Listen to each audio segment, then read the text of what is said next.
check it out, guys. Looking good, huh, boys? Huh? Right, Yeah? right. Your wife's like, can you pay attention to my needs? And you're just like, check out my freaking biceps, dude. Larry at the gym was like complimenting my biceps. I think they've gotten smaller, but I don't know. He was kind of into it. What do you think, Dave? And she's gone. She's already upstairs. I was talking to Dave about his motorcycle, and he was telling me, wait, where are you going? Wait, what? Where are you going?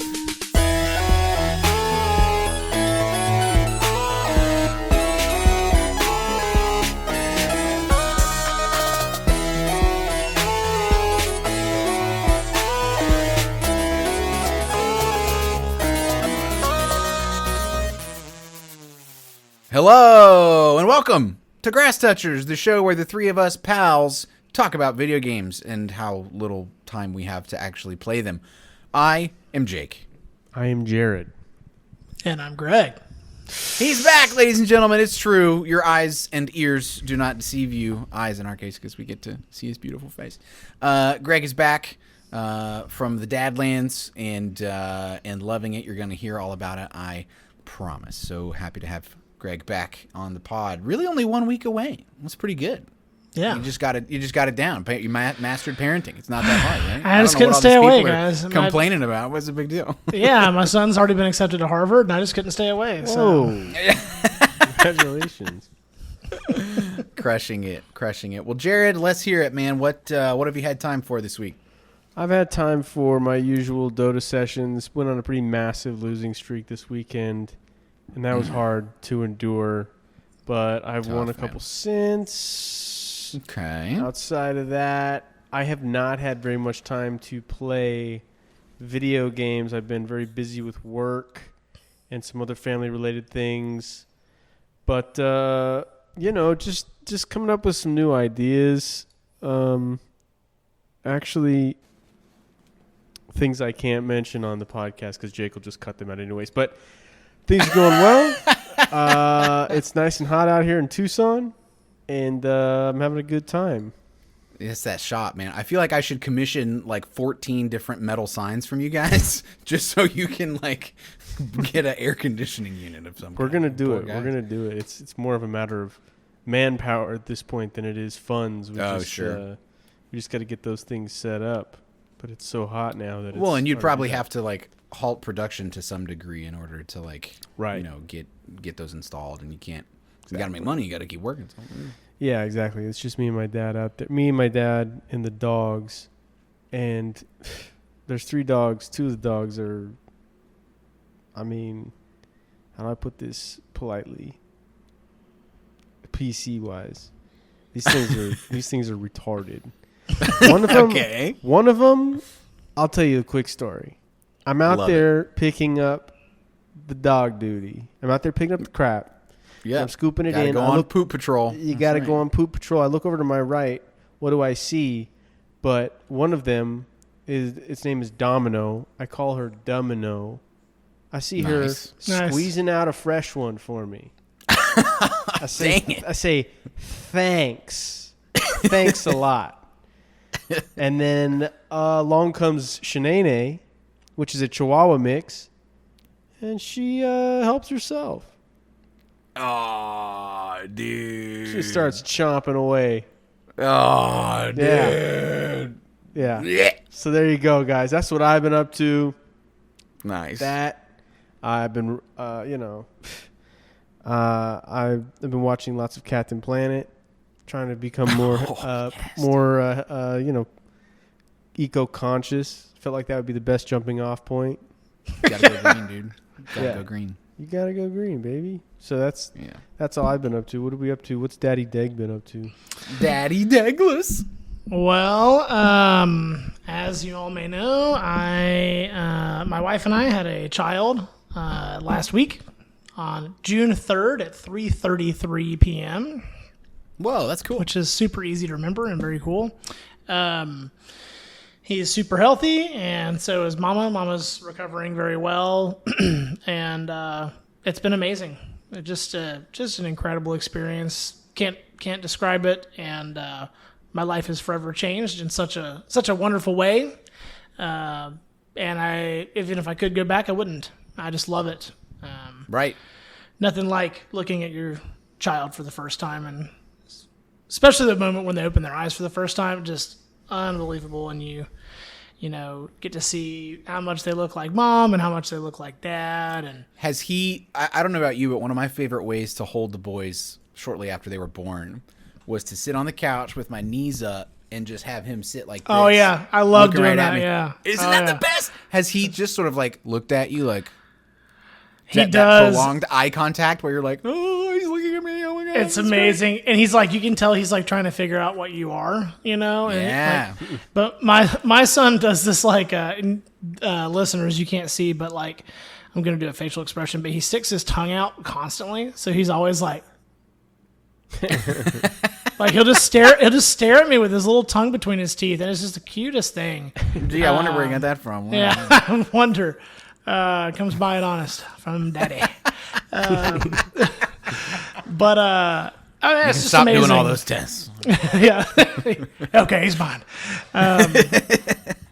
But yeah, it's pretty incredible. I actually played some video games very briefly in the hospital during the period of time before he was born. I played Sea of Stars, which is a very stylized RPG, turn-based RPG. Beautiful, colorful, very... It looks like Chrono Trigger. Those of you that are Chrono Trigger people. The art style is very similar. That was cool. I'm going to play it more, hopefully. It was fun. And then when we got back, because we were spending a lot of time, and still are spending a lot of time in the living room, holding him and just letting him kind of nap in our arms. And just doing it. Yeah, man. And so on PS5, I downloaded Demon's Souls, which is the first ever Dark Souls game, right? The first ever FromSoft. Oh, that's right. Well, not the first ever FromSoft game, but the first one that's the Dark Souls formula, right? And so originally it was a PS3 exclusive, and they remastered it. So it's Dark Souls remastered for PlayStation 5, and very different than Elden Ring. Yeah. Very different, a little clunkier. You can tell that they've figured out some of the combat things since that game came out. But they did a really good job remastering it. It's fun. I'll keep playing for sure. And it looks beautiful. Nice. I am almost done. I've been playing. Actually, the last week since my son was born, I've been playing Elden Ring more because the DLC comes out a week from tomorrow. Yeah, I've been seeing. So tell me how that's going, because I've been seeing articles, despite not really being an Elden Ring guy yet. I keep seeing articles about like, you're probably not even ready for the DLC. Here's what you should do to get your character ready. Like, how's that? Is that what you're doing? Kind of like working up towards a certain outcome? Or so I'm fully ready. Like if the DLC came out right now, I could play it. Here's what's crazy about FromSoft and about this Elden Ring DLC, because I'll explain kind of the answer to your question. Because there's a non-specific and a specific answer to your question. The specific answer is there is a optional super boss in the game. Super boss? Meaning incredibly difficult, unless you're like way over leveled for the encounter, which is possible, but like an optional, very difficult boss that's a secret boss. Like you would not encounter him in the normal story, right? In Elden Ring. I encountered him after about 90 hours of playtime. And you have to take like a secret portal to even like get to the area that he's in and all that stuff, right? So it's pretty off the beaten path. You wouldn't just like bump into this guy randomly, probably. No. You have to like either get a specific item that teleports you to his domain, or you have to take a teleporter like super late in the game that also takes you there. There's only 2 ways to get to where he's even at. Gotcha. And both are hidden. To even play the DLC, you have to have killed him. That's nuts. Such a FromSoft move, dude. Like, my gosh. Like, I saw someone posted the other day, like, jokes on like Elden Ring players, because currently only 30% of all of Steam Elden Ring players have even killed this boss, which means that 70% of the people that buy the DLC won't even be able to play it. Oh my gosh, that's insane. So is this word spreading and people are working towards that now? Like, How is that, or rather, how are they engineering that? Like, if you buy the DLC and you try to go to I understand there's a DLC area, like it's a new area. Yeah. Do you have to see the gatekeeper to that area? Like, you're going to have to fight him, or so there's an object that's like when you fight him, there's an object that's lore and story based. It's like behind him that he's guarding, and you can't even get to it until you kill him. And once you kill him, before the DLC came out, there was a lot of speculation that this object was like gonna be the thing you touch to access the DLC. People just like kind of thought that up. Turns out that they were right. But if you haven't killed him, you can't. Basically, it's an object that you touch and it teleports you to where the DLC is. Right? Okay. And if you haven't killed him, you can't do it.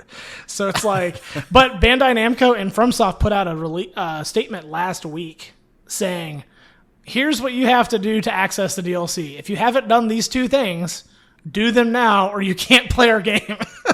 That's so nuts to me. On the one hand, I really hate it because that's such a, like, but this is exactly what they're known for, unnecessarily cruel thing to do to the player. Like, it is, especially 2 weeks before the DLC drops or whatever. Like, that's so, kind of a low blow. What if I'm not the kind of person that can sit there? I don't know how hard this boss is exactly. What if I'm not the kind of person that can sit here and beat this boss and I just want to get to the DLC? Like, I don't know. I think, especially if it was optional in the first vanilla part of the game before DLC came out, if it wasn't in the main storyline and it wasn't something I had to do, I don't know. It feels kind of bad. But on the other hand, I think it's super metal and like very cool of them to really stick to their bit of punishing the player. I don't know. It's kind of rad in its own way. I think nowadays with the internet, I say nowadays with the internet like it hasn't been around for the past 30 years.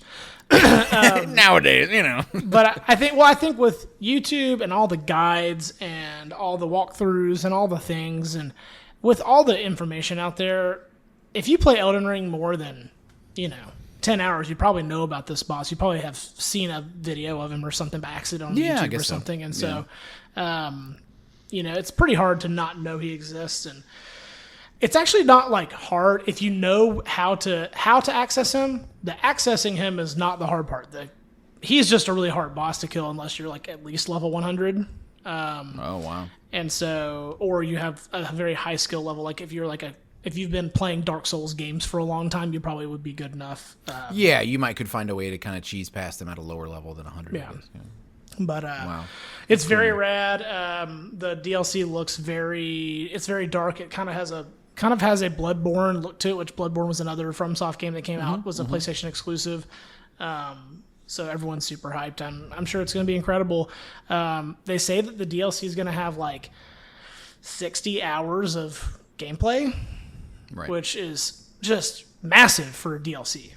Yeah, I mean that's almost a game, depending on the game you're talking about. That's enough content, I would say, to justify a DLC.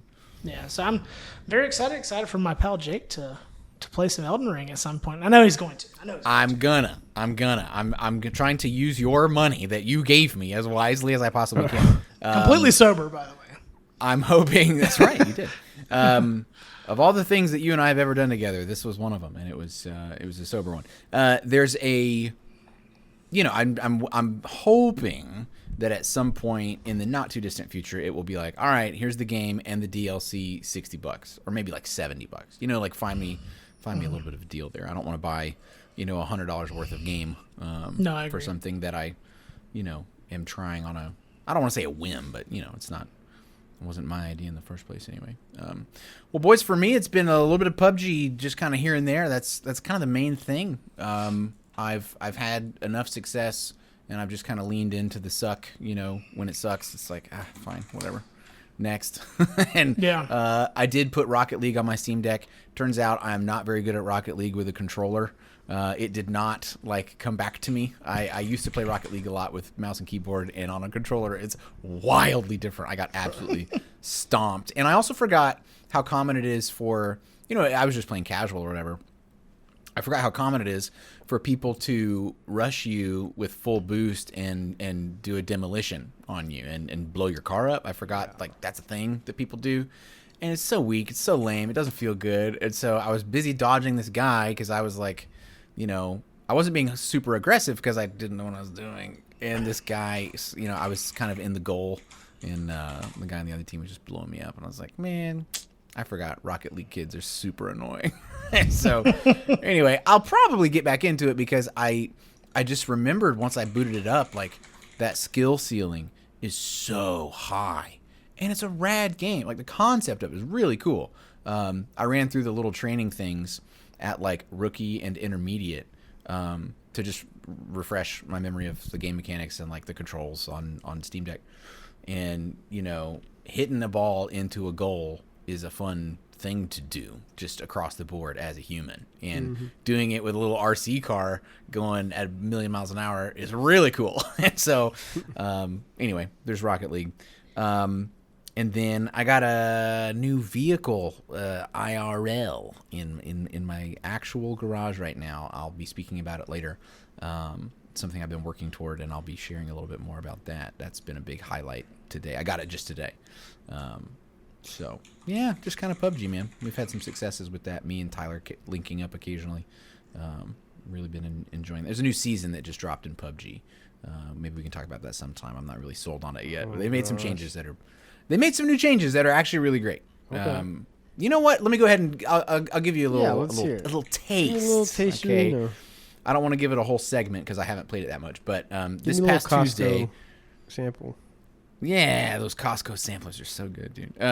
This past Tuesday, Tyler goes, "Hey, we should play PUBG," and I was like, "Yeah, sure." And then he was like, "Oh, I just logged on. It's maintenance right now. Never mind." And it's because there was a patch rolling out. Okay. And so didn't play Tuesday. Picked it up last night, Wednesday. And they've done a couple of things. Number one, the MP5K is available on all maps, which is sick because that gun rocks. In every game I've ever played that there's an MP5 or MP5K or MP5SD, love it. Absolutely love it. I tricked it out with, except Tarkov, because Tarkov is gay. Yes. Say that Happy again. Pride, Nikita. You're gay. The MP5K is such a cool weapon. It's been in so many things. James Bond, you know, whatever. And so I tricked that bad boy out on the first match we played. I had a silencer. I had a heavy stock. I had a foregrip. I had a 2x scope. I had the extended quick draw mag. And I was Nice. just perfect. Like, it's so buttery. And they've made some other changes to all the SMGs. This is a weird one that I have a theory about. All SMGs take 9mm now. So the Tommy gun, no longer in 45. It's 9mm. The UMP, Vector. no longer in 45. It's a 9mm. It doesn't say UMP 45 now. It just says UMP, and it takes all 9mm. So the only things that take 45 now is like the 1911, the big old revolver that's only on certain maps, and the Deagle, also only on certain maps, if I'm not mistaken. So what I'm hoping is that means there's another gun coming down the pipe at some point that will be in 45. I don't know. I guess the Winchester, the lever action, I guess, is still in 45. They should put the 50 on there, dude. Dude, yeah, let's do it. Are you kidding me? Put it Because they have a Deagle in 45. Like, what is that about? That's what I mean. That's what I want. I think we said this one time when we were playing. It's like, I'm trying to get a new ammo type, you know, to kind of mix it up. Because I feel like finding ammo for any given gun is never a huge challenge. Right. You know, you're generally looking for 5.56 and 7.62, which is all over the map, always, ever, forever. And then you're occasionally looking for 9mm or 45 if you're using a sidearm or SMG. Like, that's it. They should I'm sorry. They should just overhaul the whole ammo system and just do the Tarkov thing where it's impossible to find your own ammo. So you just drop Can it you in, imagine? Like, I found beanbag rounds, 12 gauge beanbag rounds. I found Sabo 50 caliber shotgun shells and anybody need pellets. 9mm hollow point Quake Maker rounds? Right. Anybody need those? No. Okay. And the chat just jumps on your back. That's a trash round. No. What's wrong with you? That's not the meta. Kidding me? Yeah. Gosh. Yeah, I could do with a little more change, and so what they've done is make it more streamlined, and I don't think it needs that. So whatever, it doesn't hurt the gameplay really. It does make it easier to play in a sense, but the gun nut in me just kind of likes the variety. Yeah. What are they doing? Like when you find cheaters? if you find like a P90 in a crate and it's got all that 5.7 ammo that's specific just to the P90, it's the only gun in the game that uses it. Like there is a 5.7 pistol, throw that in the game, and now there's another way to find 5.7. Right. When you find a AWM in the game, it has 300 Win Mag or whatever. Like they have other ideas on how to implement ammo. It's not like it's hard. It's just a different color box that you animate into the game. Like, I don't know. Right. Cheaters. I heard what you said. So cheaters don't seem to be any more prevalent or less prevalent. I can't think of a time. I literally only played like last night and a tiny bit on my lunch break today. So like, I can't say I have a large sample size that I've done any investigating on, but they didn't put anything in the patch notes that made me feel any better or worse, about cheaters. I'm sure they said lots of things about anti-cheat, but, I'll believe it when I see it. Yeah, it's all in Chinese. There's there's a collab that they did with some band called Weak Jeans, or not Weak Jeans. That's my nickname. Breaking Benjamin. New Jeans. New Jeans is like a, South Korean girl group. 5 members. Who cares? K-pop right? band? Yeah. So South Korean 5 ladies K-pop group. The PUBG X New Jeans collab is what this whole patch is like based on. And so there's, as you might imagine, pink weapon skins and new outfits and unlockables and stuff. And like there's a stage when you get. You guys are gonna hate this so much. You're gonna want to uninstall. When you first load into the game and you're waiting for the match to start, you know how when they did the Ducati collab, they had like a big crate that premium users could go over there and the walls of the crate would open up and this guy would be able to get on a Ducati and like zip around. Okay. Well, now they have a mobile like music festival looking trailer that's a stage, and it's the PUBG X New Jeans emote stage. Cool, dude. Where you can get up on the stage and music starts to play and there's bright lights and bright colors and pastels everywhere. Sheesh. And you can do emotes on the stage with your friends. And let me tell you what happens. One person in a cattail, bright pink, schoolgirl freaking outfit gets up there. Yeah. And then a couple of knuckleheads like me and Tyler jump up there and just start punching them. No, like, guys. Like, this is dumb. Don't do it. You're dumb. You are breaking the immersion. People are trying to role play, and you're ruining it. It never ceases to amaze me how these games, like PUBG and what's the other one that's really bad, the other battle royale, Fortnite or whatever. Fortnite. How these games are very clearly like originally designed for adults. Originally, yes, designed for adults that are. The games are about murdering people. They're war games. Are very clearly now targeted towards 9-year-olds. Yeah. Like very clearly targeted towards 9-year-olds. Yeah. Well, and the core audience or player base being from Asia appears more and more obviously in PUBG, and this is one where it's like literally a K-pop band is all over the game now. It's like, okay, cool. Not really my vibe, dog. I came for the ghillie suit. And now I'm staying for the cattail schoolgirl outfit, I guess. Okay, cool, man. Like, not really what I was going for. But anyway, you can read the rest of the patch notes sometime. There's some other little changes like, damage up and down, recoil up and down, different things. None of the guns are super broken. It didn't do anything, wild. If anything, it nerfed a couple of guns that you were probably getting killed by a lot. Sure.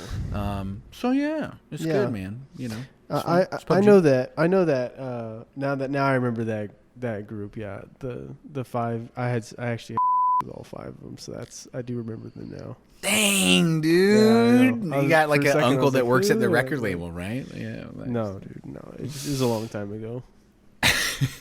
we were in the same school. Nice. Yeah. Nice, dude. Hell yeah. Well, Greg, I want to hear more about dad life. I'm so proud of you. I just want to brag on you for a minute. You and Casey have done so well. And I hear it has it's inspired a lot of positive change in your life, just kind of overall. Tell me how you. This will be one of our real life moments, ladies and gentlemen. Tell me all about it. Tell me what's going through your head right about now. Well, I'll just start by, and we talked a little bit before the pod about it, and for me, the biggest thing that I think I felt when my son was born, he's been here a week and a half now. I was telling Jared that my guy friends especially, would always tell me, you don't understand the feeling of looking into your child's eyes for the first time. Like I can't describe the feeling. Right. And what I now take that to mean, having experienced it myself, is you could describe it, but there's so many different feelings and emotions you feel when you see your child for the first time and see him or her open their eyes, and look at you, or feel their hand grab her tight around your finger, or yes, or you just put your ear up to their chest and hear their heartbeat for the first time. And there's so many different emotions you feel. And for me, this is real talk. The first emotion I felt was fear. yes, afraid for him, for his safety, and pride, being proud of being his father, and proud of my wife for what she went through to get him safely here. For sure. And love like I've never experienced before in my life. And I'm obviously in love with my wife. We love each other very dearly, and we have a very healthy, happy marriage. But she would agree with me when I say that she would say she feels the same way, that the feeling you have when you look at your child for the first time is unlike anything you've ever experienced before. Yeah, it's not a more or less kind of love. It's just a brand new kind. There's nothing like it. It's like a whole new. It's like, imagine if you could just like invent a new color that like you've never seen that color before. Like, wait, what is that? Like, I don't have a word for this yet. Whoa, that's what it feels like.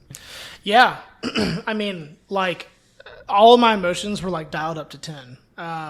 Yes. The fear, the pride, the love, the joy, the all those things. It was like I was at a 10, and it was actually really helpful. The last night we were in the hospital, 4 nights, 3 nights. We were in the hospital 3 nights, and the last night we were there, the nurse asked us, "Hey, do you want us to take him to the nursery and give him donor milk so that you can sleep?" And we were like, "Yes, please." Why, yes, we do want that. Thank you very much. And man, that sleep, oh my gosh, talk about how good that felt to like actually get to sleep, because you're on 24/7 in the hospital. The nurses do a lot, but they do shockingly little for your baby in the hospital. Like, that's right. They have a very low bar that they need to meet. Is baby okay? If the answer is yes, y'all get to try being parents. This is a safe environment because somebody will come help you if something is wrong. But like, they're not there to like help you figure out what to do. It's like your turn, man. It's wild.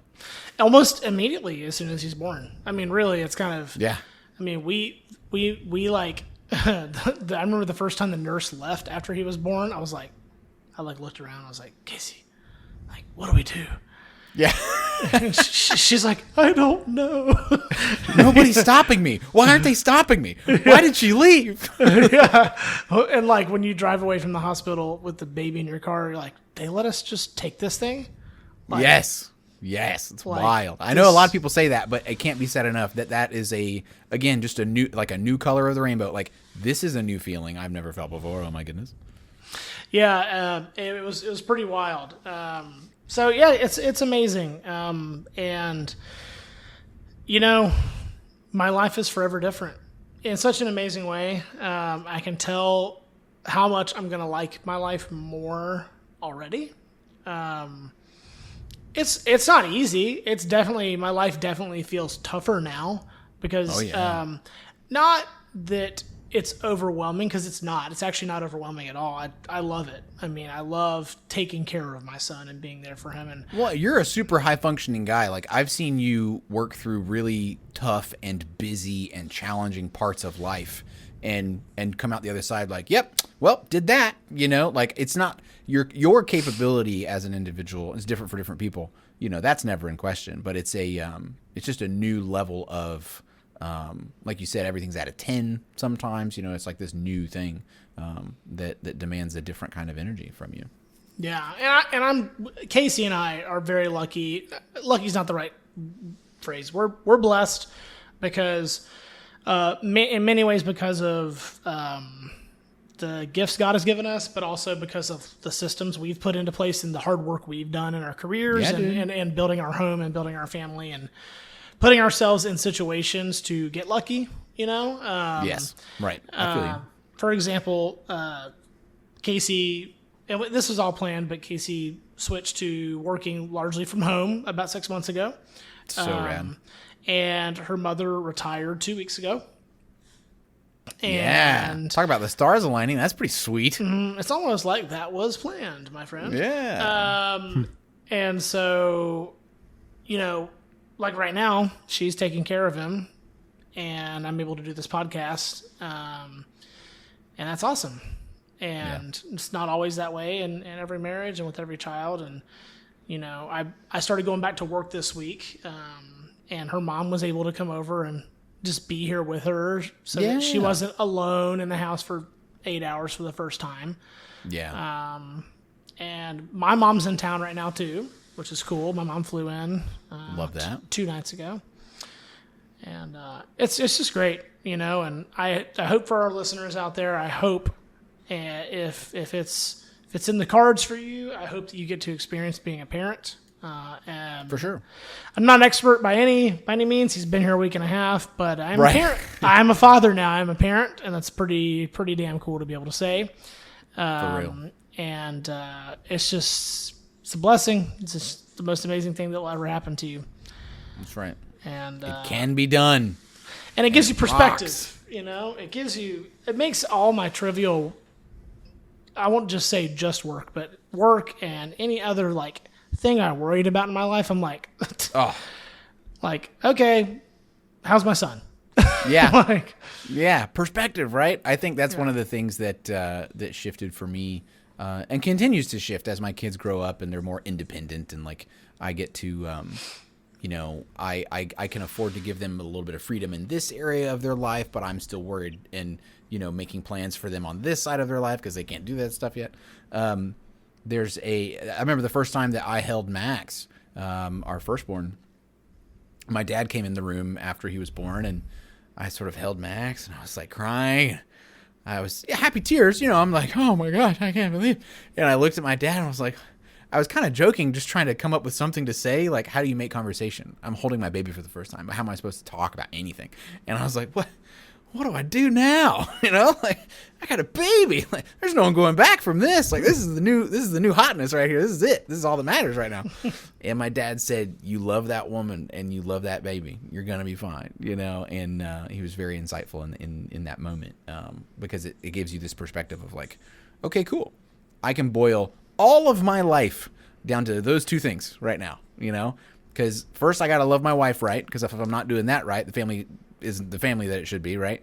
And then I gotta love my son, and the two of us are gonna be a team that works well together to take care of my son, and that's literally all I have to worry about now. If I lost my job tomorrow, I'd walk down to Subway and be like, "Hey, I'd like to be a sandwich artist. I got mouths to feed." I just wouldn't care. I would do whatever it takes to put bread on the table and take care of my people, And it's a wonderful perspective shift.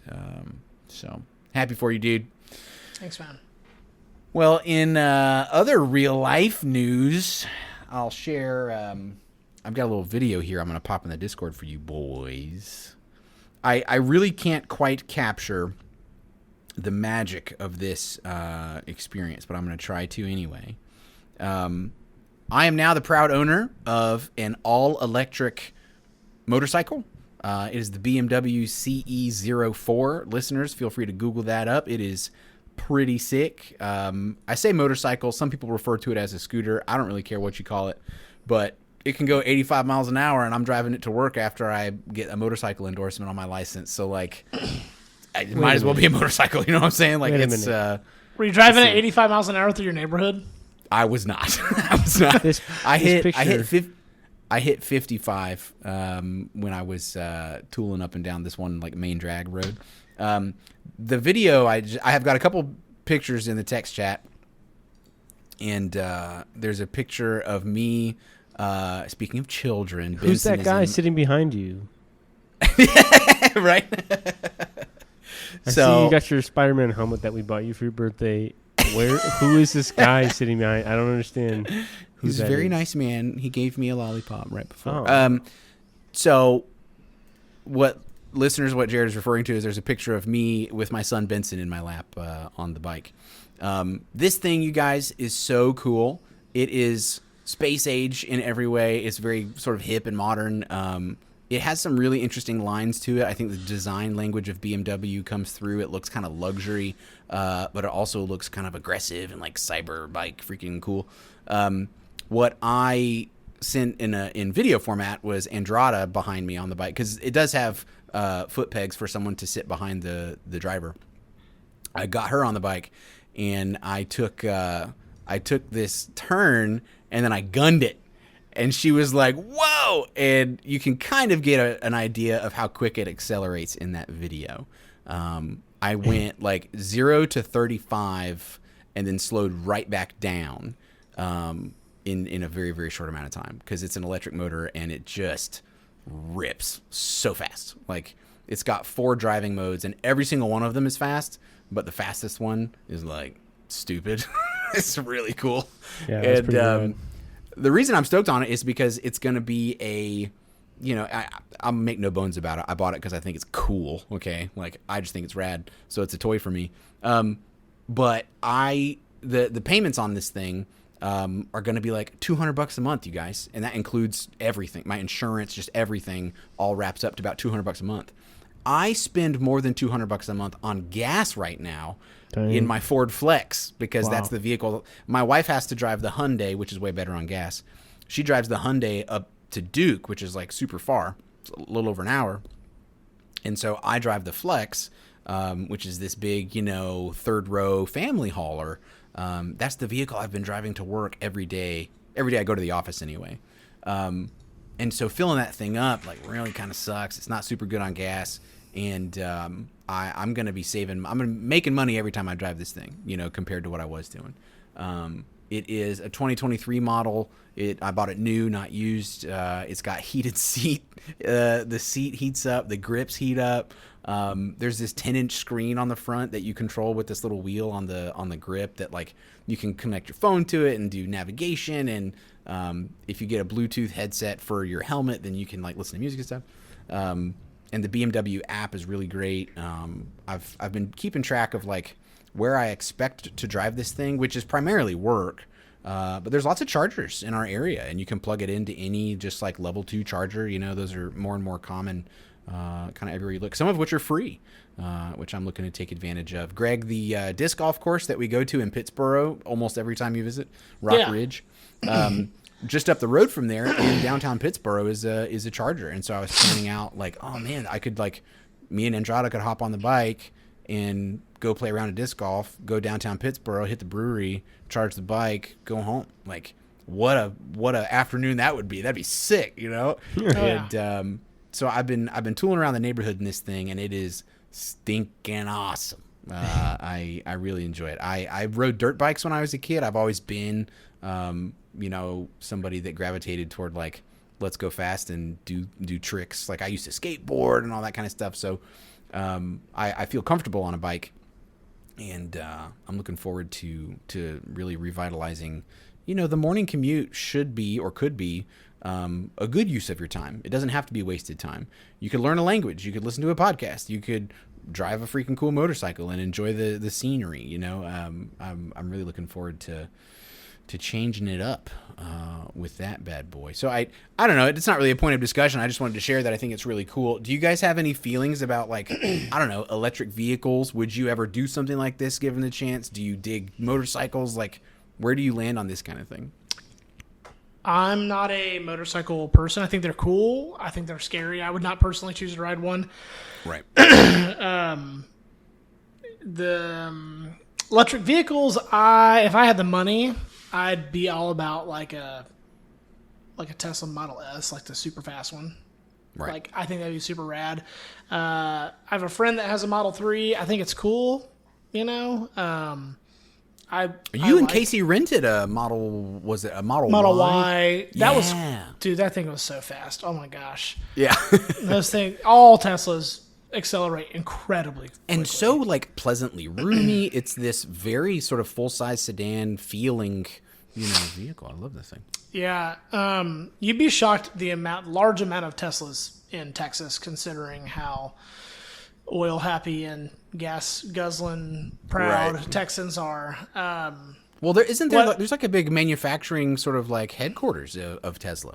Tesla, yeah, the what do they call it? The not Gigafactory. The Gigafactory, yeah, there's one in near Austin, to the east of Austin. I've driven past it a few times. What I would love to get would be either the Ford, what's it called? The Ford Lightning, F-150 Lightning, which is the fully electric F-150, which is super rad. Or a Rivian truck. Those things are rad. There's a couple of those in the parking lot at my work, and I always want to ask every time I see one and I see somebody getting into it, I'm like, yo, is that sick or what? Like, is this cool? It's good, right? And I actually had somebody, part of my job at work is to maintain some of our software. And I had a request come in where somebody said, hey, in this one piece of software, I'm trying to register my new vehicle I just got, because so that people know, like, hey, your lights are on. They can email you. So you sort of register your vehicle if you're driving a new vehicle to work. The guy goes, there's no drop down for Tesla's Cybertruck yet, and I just got one, and I'd like for that to be added, please. And that was one of my many jobs today, is to add Cybertruck to the list for this guy. And I was like, oh my gosh. But yeah, no, I agree. They are very cool. So you're still a truck guy at heart, you think, huh? Yeah, I love my truck. I love the utility of it.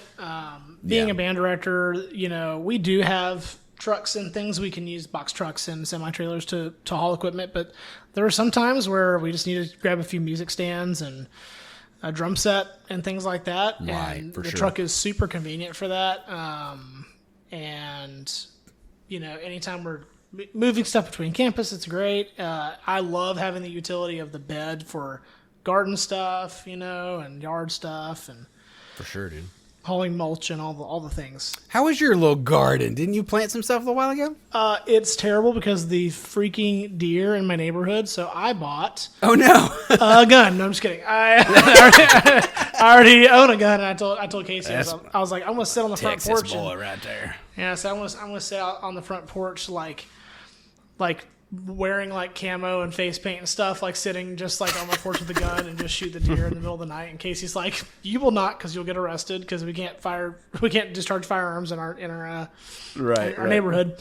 But I did buy deer spray, which was very highly reviewed on Amazon. Like everyone was like, word. yeah, it works really, really well. It's like a repellent kind of thing. Yeah, so they say it works for like 60 to 90 days just off one little application. So it's frustrating because I spent a bunch of money on flowers and I know. I was so things. proud of you being a little green thumb over there. How about you, Jared? Where do you land on all this electric vehicle kind of commuter, like, I don't know, what do you, I know you're sort of a car guy from time to time, yeah? Yeah, I'm a car guy. I like cars and motorcycles. I think they're really cool, but I just don't think I could ever buy one. It just is,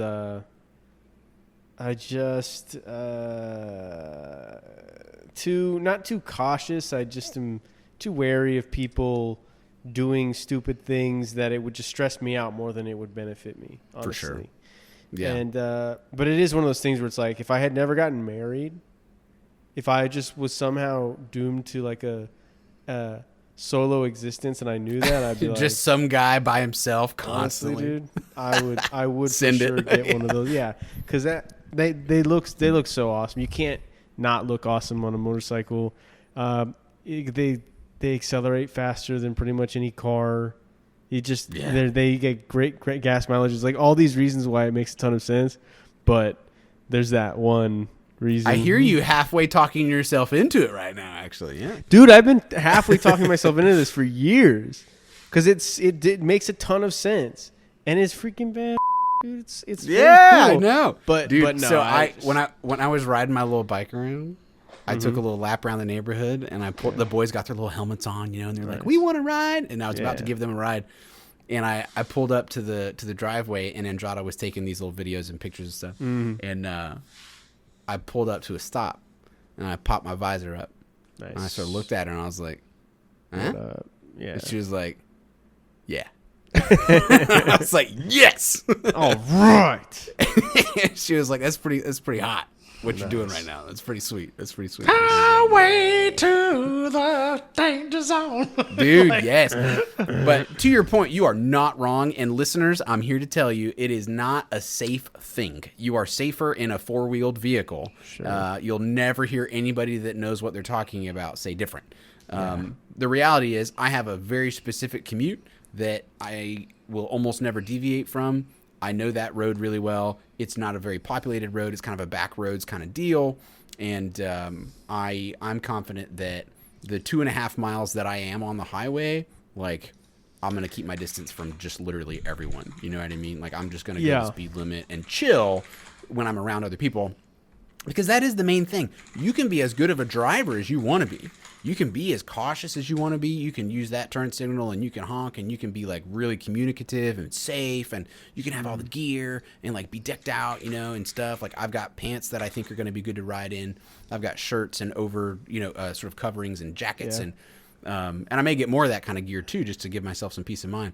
But all it takes is one dingbat, texting his side piece in his F-150. No offense, Greg. And you know what I mean? Like, it just takes one idiot to not look at you, and you are smaller than them, and you don't have a seatbelt on, and you're just sitting there holding the handlebars, praying that nobody is stupid enough to hurt you. And if somebody is stupid enough that day, you're getting pretty demolished, and that's part of the. You got to take that into account. It's not nothing. They should make like a. Greg's mic is going rogue over there. They should make a F-150 sized motorcycle, like Mad Max. Dude, can you imagine thing. just ridiculous, huge, like monster truck tires, but it's a bike. Giant like horns on the front. Yeah, some of those. Yeah, dude, I gotta show you. There were some pretty large bikes at the BMW dealership that I was at today. Like I said, I was walking up and down, sort of looking at stuff. They were getting my paperwork ready or whatever. Before I signed on the dotted line, I was kind of walking around, and they have these big, honking, ridiculous, gorgeous 1800cc just behemoths. And the way that these. So the sport bikes, the sort of MotoGP style is one thing, but I'm talking about. I'm trying to look up a good picture of it right now, like the R18. The R18 is like pretty humongous. I don't know if you'll even get a sense of how big this is in the. There you go in the general. I guess I could have put it in the pod chat. Oh well. It's a gorgeous bike. The base model's like $15,000, and it goes way up from there. But this thing, I mean, it's humongous, and it's not a lowrider sort of Harley thing. But it's just a beast. It's like this giant, and I can't imagine how loud it would be. Oh my gosh. Yeah. Just I think it looks rad though. Oh, it's so rad. And the V-twin engine, instead of being in a true V shape like it is in a lot of motorcycles, a lot of motorcycles are like in a V shape, and then the engine is turned like this way so that forward and backward you're sort of like aligned. The way these work, dude, the engine is split like perpendicular to each other, and the two halves of the engine are facing just out, and you can see where the muffler comes out. The exhaust comes straight out from the sort of front side there. And it's like they're just humongous and really cool. And if I was going to get a motorcycle, gas powered, just ball out motorcycle, it would be like an adventure bike of some kind that you can kind of go anywhere with, because those, I don't want to be just driving down the highway. Like, it was to my earlier point, I'm not trying to be around other people more than I have to, and so it's not really my speed, but it is very cool. Yeah, I've been talking a lot lately about how I want to invent a motorcycle that goes in reverse. People just drive people backwards. don't think it's funny, but I think it sounds really funny to be like, yeah, it's got a reverse. It goes like 38 miles an hour in reverse. Can you imagine? Love that Just idea. like, whoa. Yeah, just park your bike and you're like, all right, you just whip out of there. Just, you know? Yeah, Sounds, dude, absolutely. I could see you driving one of these, Jared, a little scrambler, dude. Let me see. It's a new. It's still going to be probably too expensive, but it's a much more reasonable like size bike. It's sort of like a Honda Rebel, like not humongous kind of thing. Obviously, BMW is going to be more expensive than it probably has any right to be. That is cool. Yeah, they're super cool, dude. The little sort of urban guys. And I think this is the other thing. I have this pipe dream in my head that one day I'll be a city boy and that I would be bebopping from coffee shop to coffee shop, just like doing whatever. Yeah.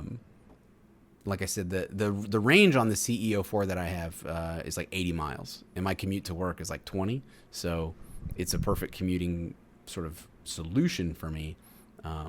But obviously, you'd have to get like a big boy motorcycle if you wanted to like get going somewhere. You know, if you want to drive up to the mountains, or if you want to take it like a trip. Right. You know, you're looking. What's the consensus with that type? See, that's my thing. So like, as grass touchers and as married men, the motorcycle thing is so interesting to me. It's because it's like either you have to absolutely love motorcycles and you love the motorcycle experience, or your wife needs to absolutely love motorcycles too, or you're cheating on your wife. There's like no like middle ground. It's because it's like what are you? Why are you riding this thing around if not to pick up strays? Yeah, that's the motorcycle. That's like the motorcycle energy. If you're not like obsessed with motorcycles, which there are people that are obsessed with motorcycles, but there's also the question in my mind that I like to toss around: are motorcycles a chick magnet or are motorcycles a dick magnet? Because there's a huge line between things that it's like oh yeah, girls love it when guys have like huge muscles, and then you talk to a lot of women and they're like just like, you know, in good shape, that's good. Can you just be normal, please? And right. That's all I want. Right, and it's like there's some things where it hits a point where your dedication to fitness or anything else, it stops being about how you can impress women and starts being about how you can impress other men. Yes. And yes. It becomes extremely gay, dude. You're so right. Yeah. I feel that way about a lot of things. Being in the gym too much, driving a certain kind of car, being a motorcycle dude, never shutting up about your podcast, okay? All of these. One of those is slightly less manly than the others. But I won't say the motorcycle thing. Yeah. There's a drive that we have, I would argue, just in our bones biologically, to like be competitive against other men for mating. Like that's a thing, you know? And I think that in mating with other men. I was gonna say, it's like, yeah, check this out. I bet you want some of this, man. Yeah. It's weird because like in 2024, if you're married and you're happily married, culturally you have committed to one woman. Right. But sometimes you feel like you gotta look like you actually do deserve to stay with that woman. Sure. And I think some guys go, God, I really let myself go. I gotta really get my together, you know. Yeah. And they try to like do something about it, but then they obsess over that. And yes, they are absolutely, you know, like, check it out, guys, looking good, huh, boys? Huh? Right, yeah? Right. Your wife's like, can you pay attention to my needs? And you're just like, check out my freaking biceps, dude. Larry at the gym was like complimenting my biceps. I think they've gotten smaller, but I don't know. He was kind of into it. What do you think, dude? And she's gone. She's already upstairs. I was talking to Dave about his motorcycle, and he was telling me, wait, where are you going? Wait, what? Where are you going? Yeah, dude. Yeah. That's the chick curve matrix. Yes. There's a line somewhere. There's yeah, where it stops and then it starts to go the other direction. Uh-oh. That's right. Yeah, dude. It's like that one video. Have you guys seen? It's a very Facebook sort of viral. Like your Uncle Barry or somebody will share it. It's like the crazy hot matrix. It's a great video. That video is really funny and really true. It's like that. It's like that where like exactly. You're trying to find Mrs. Right, okay? And then at some point you're going to peak how useful this is to, trolling for and at a certain point now all you're doing is making yourself look like a jackwagon and there's no attention you're getting except attention from other guys and you need to reevaluate your life choices. Exactly. Yeah. Well, I'm just gonna keep sending you cool pictures of motorcycles. I think because it's like my latest thing, and I'm gonna try to get you guys to be real gay for me. Yeah, are you trying to impress us, dude? And then I want at some point when one of y'all visits, I'm gonna need you to ride behind me, and we'll take a spin on the CEO for it, dog.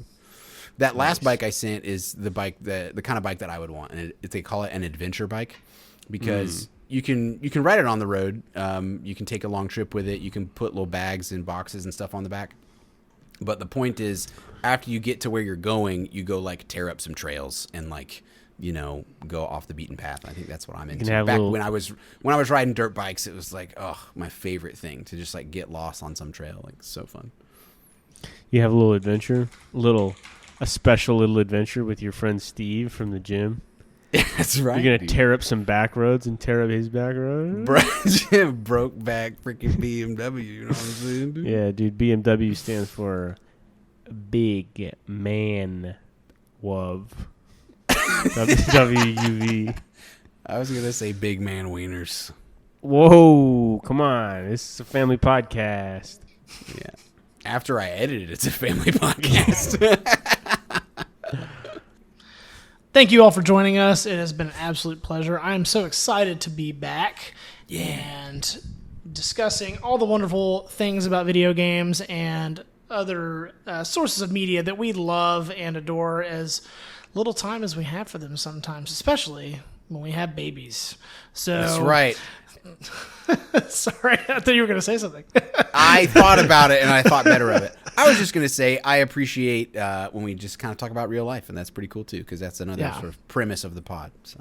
Yeah, absolutely. So don't forget to like, subscribe, all the wonderful things, and I'll pass it off to Jake for our usual outro. At 3 Grass Touchers, Instagram and YouTube. We've got a couple things going. I'm cranking out the occasional YouTube short or Instagram reel. Check it out. Share it around. Thank you as always for listening. And don't forget, it's summertime. Get out there and touch some grass.